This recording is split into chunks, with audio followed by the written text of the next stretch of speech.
Otep à tous, bien-aimés frères et sœurs. Le président Bassirou Diomaye Faye a appelé son homologue congolais et son homologue rwandais. Il a parlé avec les deux. Il est prêt à assurer une mission de bons offices. Il veut que les deux puissent parler et puissent négocier pour régler pacifiquement le conflit. Ah, Bassirou, ça dit que je ne comprends pas, c'est incroyable. Il voit bien ce qui est en train de se passer là. Je rappelle à Bassirou que la Casamance là, aujourd'hui elle est calme là, parce que les Français ont décidé que ça soit calme, puisqu'en ce moment ils ont tout ce qu'ils demandent. Le jour qu'ils vont décider que ça s'arrête, vous allez voir comment ça va tourner. On va vous demander d'aller négocier avec Paris. Et quand Paris va vous dire que non, nous on veut que le Sénégal puisse continuer à être notre esclave, vous allez faire quoi? Moi je crois qu'aujourd'hui, les gens honnêtes sont ceux qui viennent directement, qui disent que nous soutenons Tshisekedi et que nous soutenons le peuple congolais. Et que les Rwandais doivent quitter le territoire congolais. Point. Il n'y a pas de négociation pour ça. Ça ne se négocie pas. Les amis, il ne faut pas jouer avec ça. Bon, Bassirou dit que lui, il veut mettre les deux ensemble pour qu'ils parlent. De quoi? De quoi? Kagame a ses troupes au Congo. Ils veulent parler de quoi? Les troupes au Congo, là, le Conseil de sécurité de l'ONU a reconnu. Le secrétaire général de l'ONU a reconnu. L'Union européenne qui le commande, là, lui, Bassirou, a reconnu que les Rwandais sont là. Alors ils veulent quoi? Dans le territoire d'autrui. Ils disent que non, voilà, nous allons protéger les Tutsis qui sont au Congo, les Tutsis congolais. Oh. Au Sénégal, il y a des Congolais de Brazzaville, mon pays, il y en a là-bas, plein, surtout les jeunes étudiants, au Sénégal. Donc leur sécurité, c'est Sassou Nguesso qui vient l'assurer là-bas. Est-ce que Bassirou sera content que Sassou Nguesso envoie son armée pour venir assurer la sécurité des jeunes étudiants congolais qui sont au Sénégal? Est-ce qu'il va accepter ça? Mais pourquoi il veut que Tshisekedi puisse accepter de négocier avec Kagame? La première des choses aujourd'hui, c'est que Kagame doit retirer toutes ses troupes. Fin! Il n'y a pas d'autre chose. Il doit retirer toutes ses troupes et après maintenant, si on peut parler, on va parler. De quoi? Mais des méthodes pour éviter à ce qu'ils puissent encore mettre pied en RDC. Maintenant, quand Bassirou fait une telle proposition, dites-moi, qui vous connaissez qui a déjà fait cette proposition? Quels sont les gens qui proposent à ce que Tshisekedi puisse parler avec Kagame? C'est qui? Mais c'est la position française. Bassirou est en train de faire ce que les Français, les Anglais, les Américains lui demandent de faire. Parce qu'eux-mêmes, ils n'arrivent pas, puisque cette fois-ci au moins, Tshisekedi a maintenu sa position. Ils sont fous de ces gens-là. Mais aussi, parce qu'ils sont mal vus, tout le monde sait que ce sont eux qui sont en train de faire ça. C'est-à-dire qu'aujourd'hui, quand Bassirou demande à ce qu'ils puissent négocier, en fait, la négociation, c'est sur les terres. Comment il faut faire? Comme dit, comment on l'appelle, Sarkozy, qui est fou, j'espère qu'on va le mettre en prison, là, à vie. Parce que c'est un gros criminel. Oui. C'est un gros criminel. Lui dit que le Congo est trop grand, il faut couper ça. Donc la Russie aussi est trop grande, il faut couper ça. Les États-Unis, c'est 9 millions de kilomètres carrés. Les États-Unis que vous voyez là. Pourquoi ils ne prennent pas une partie pour donner au Mexique? Ils veulent encore prendre carrément le Canada. Le Canada est aussi grand que les États-Unis. C'est plusieurs millions de kilomètres carrés. Avec à peine 30 millions d'habitants. 30 millions d'habitants. Pourquoi? Donc les États-Unis ont le droit de prendre le Canada. Il faut le dire. C'est aussi simple. Les États-Unis ont le droit de prendre le Canada. Par la force d'ailleurs. C'est Bassirou, il a pété les plans. Il a pété les plans. Il n'y a pas de négociation possible avec quelqu'un qui ne veut pas la paix. On ne peut pas négocier avec lui. J'entends beaucoup d'experts qui disent non, voilà, on ne peut pas régler le problème par les armes. C'est faux. Vous croyez que pour arrêter Hitler, il a fallu quoi? C'était les armes que les Russes ont utilisées. S'il n'y avait pas ça, là, il allait écraser tous les Juifs, tous les Français, là. Il allait tous les terminer. C'est ça que vous vouliez? Non. Non, les gars. Kagame n'a aucun droit à revendiquer sur le sol congolais. Eh oui. Sauf qu'il reste chez lui et le Congo reste au Congo. Point. Non, monsieur Bassirou, je suis désolé, mais arrêtez d'être tout le temps, vous êtes toujours du mauvais côté de l'histoire. Toujours. Mais quand est-ce que vous allez être du bon côté de l'histoire? Quand est-ce que vous allez être du bon côté de l'histoire? Ça veut dire que si vous acceptez ça, là, mais l'Algérie a raison aussi de prendre une partie du Mali, puisque c'est la loi de la jungle. Si vous acceptez ça, il faut accepter aussi. Mais ouvrez votre gueule, parlez ouvertement, que les gens entendent que non, vous voulez que l'Algérie prenne une partie du Mali. C'est ce que l'Algérie veut. C'est ce qu'elle fait à travers les terreaux. C'est la même chose que fait Kagame. C'est la même chose. Il n'y a pas de différence. Ce que l'Algérie est en train de faire là, au Mali là, c'est ce que Kagame est en train de faire en RDC. Donc vous allez trouver ça que c'est normal, que c'est bien. Il faut négocier. Il faut négocier avec l'Algérie. Non, l'Algérie doit arrêter de nuire, c'est tout. Il faut lui dire, toi tu arrêtes. Parce que nous, on le soutient puisque lui, il a raison. Vous savez, quand nos grands-parents réglaient les problèmes, c'était pas comme maintenant là où on trouve des gens. Il n'était pas parti à l'école. Hein. On avait chez nous, quand je grandissais, un vieux, on l'appelait le vieux Nganga. Il avait 10 femmes. 10. Je ne sais pas comment il faisait avec eux. Mais bon. Parce que déjà avec eux, c'est tout un bataillon. Bref. Quand il réglait le problème, les deux parties, y compris la partie qui a tort, là, est contente. Parce que le monsieur, il vous met chacun à sa place. Et il dit le droit.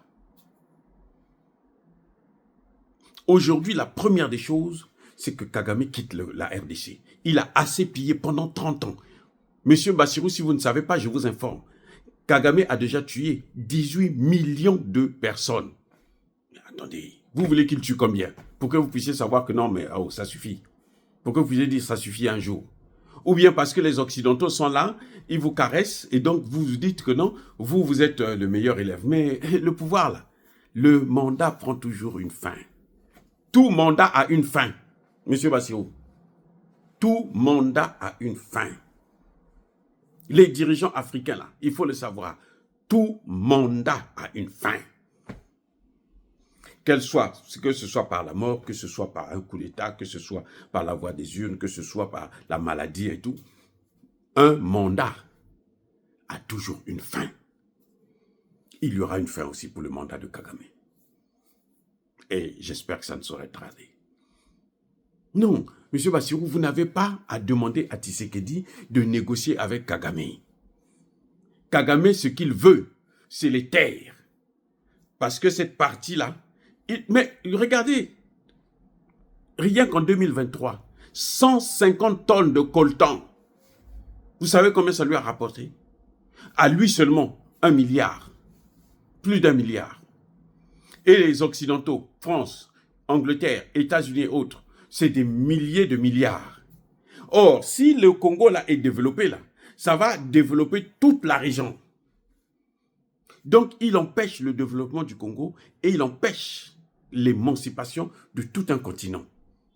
Lui, parce que lui, son petit ventre là, il a ses intérêts, sa femme, ses enfants ont beaucoup d'argent. Quand il va mourir, ils seront dans l'opulence, et puis c'est tout. Mais ça ne peut pas continuer comme ça. Il faudrait qu'un jour que les Africains puissent raisonner et réfléchir. Ce n'est pas, comment vous l'appelez, Kagame, ce qu'il veut, c'est les matières premières. Quand il parle des FDLR là, ce sont les mines. Les mines du Congo là, ce sont les FDLR de Kagame. Quand il y a des négociations, ce que Kagame demande, c'est qu'il prend tous ses soldats, ceux qui sont en train de combattre là, il les prend, il les met tous, il les intègre dans l'armée congolaise. Et eux maintenant, ils vont travailler pour lui. Il va commander l'armée congolaise. C'est ce qu'il est en train de faire aujourd'hui. Si l'armée congolaise est défaillante, c'est quoi? C'est la trahison. Ce sont des Rwandais, ce sont des Congolais qui travaillent pour Kagame. C'est pour ça c'est pour ça que le problème est difficile. Parce que Kabila, tout le temps qu'il était là, il faisait que les recruter. Il les recrute. Chaque négociation, il les recrute. Et maintenant, l'armée est pourrie. L'administration est pourrie. Autour de Tshisekedi, là, tous les conseillers, là, il n'y a personne. Dans le gouvernement de Tshisekedi, là, on peut peut-être compter 3, 4, 5 ministres maximum qui font leur travail. Tout le reste, là, c'est la poubelle. Au Congo démocratique, là. À cause de qui? À cause de ce même Kagame. C'est lui qui les paye. C'est lui qui les a donné une mauvaise culture. Une culture du profit. Vous les voyez là, les députés et autres, les généraux là, ils ont des mines, des terrains de mines là, qui leur appartiennent.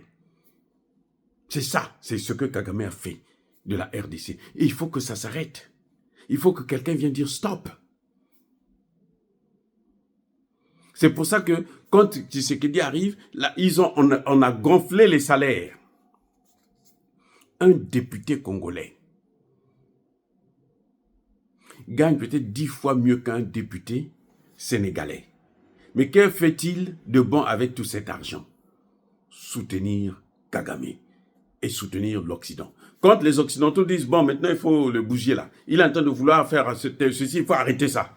Vous allez le voir tous sortir là. Vous avez vu pour la Constitution? Il dit, je vais changer la Constitution. Mais la Constitution, il est président. Il a le droit de changer la Constitution. La seule chose, c'est qu'on lui demande de suivre la procédure qui est prévue par la Constitution elle-même. Mais on dit non, non, non, non. Parce que Kagame a dit non. Tout le monde dit non. L'opposition corrompue. Tout ça, c'est pour que Kagame puisse avoir toujours accès sur les matières premières qui ne lui appartiennent pas. Monsieur Bassirou, si vous n'avez pas compris ça, alors il faut que vous repartiez à l'école. Je suis désolé. Il n'y aura pas de négociation. Il n'y en a plus. Parce que la négociation n'a pas de sens si les gens ne veulent pas la paix. Quelqu'un qui veut la guerre, il faut lui donner cette guerre. Nous demandons à Tshisekedi, encore une fois de plus, de renforcer les relations avec la Russie et la Chine et l'Iran. Pas le Qatar. Le Qatar, là, attendez, mais Tshisekedi, il a un problème. Le Qatar que vous voyez là, Al-Qaïda, c'est le Qatar.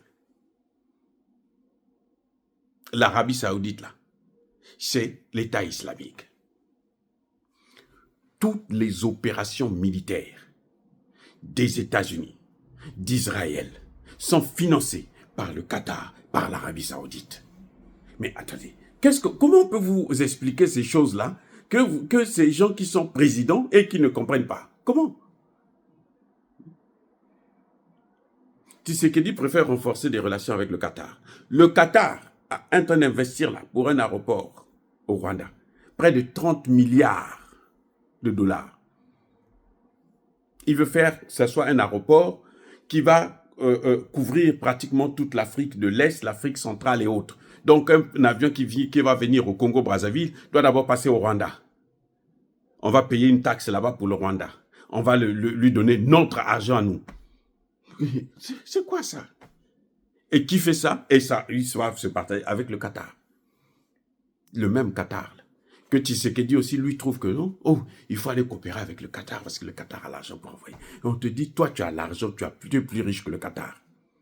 Les Qataris, là, c'est parce qu'ils savent gérer leur argent. C'est pour ça que vous les voyez maintenant comme ça. Ils peuvent être gonflés. C'est parce qu'ils sont comment on appelle, les caniches, les financiers des opérations des États-Unis. C'est pour ça qu'ils peuvent faire ce qu'ils veulent. Il n'y a pas de démocratie là-bas. Vous les avez déjà entendus, les gens se plaindre, l'Occident se plaindre qu'il n'y a pas de démocratie au Qatar ou en Arabie Saoudite. Il n'y en a pas, il n'y a pas de démocratie là-bas. Ils ne savent pas ce que c'est. Voilà. Donc, M. Bassirou, je pense que vos conseils, vous devrez les garder hein, là où vous savez très bien, parce que ça, c'est mettre de l'huile sur le feu. C'est pour ça que, vous voyez, la jeunesse là est en train de se révolter. Et là, c'est rien, ce que vous avez vu là, il y a 2 jours là, c'est rien. Si ça continue, ce qui va se passer là, les Occidentaux vont le regretter. Et vous, le Sénégal, quand ils vont savoir que, oh, c'est vous qui êtes en train de demander à ce que on puisse encourager encore Kagame avec des négociations bidons qui ne rapportent rien. Ça fait 30 ans qu'on négocie, M. Bassirou. Arrêtez, faites attention. Ne jetez pas de l'huile sur le feu. Les gens, aujourd'hui, les populations, soutiennent Tshisekedi. Mais si Tshisekedi continue comme ça, il va perdre le contrôle de la situation. Soyez bénis, abondamment bénis par le Dieu des Kémites et par nos ancêtres angélistes. Mais que tous ceux qui persécutent le continent africain, le pillent et le déstabilisent, qu'ils soient noirs, blancs, chinois, arabes, juifs, indiens ou qui qu'ils soient punis, maudits, foudroyés, neutralisés, écrasés, effacés par le Dieu des Kémites et par nos ancêtres angélisés. Vive l'Afrique éternelle, j'ai dit et j'assume.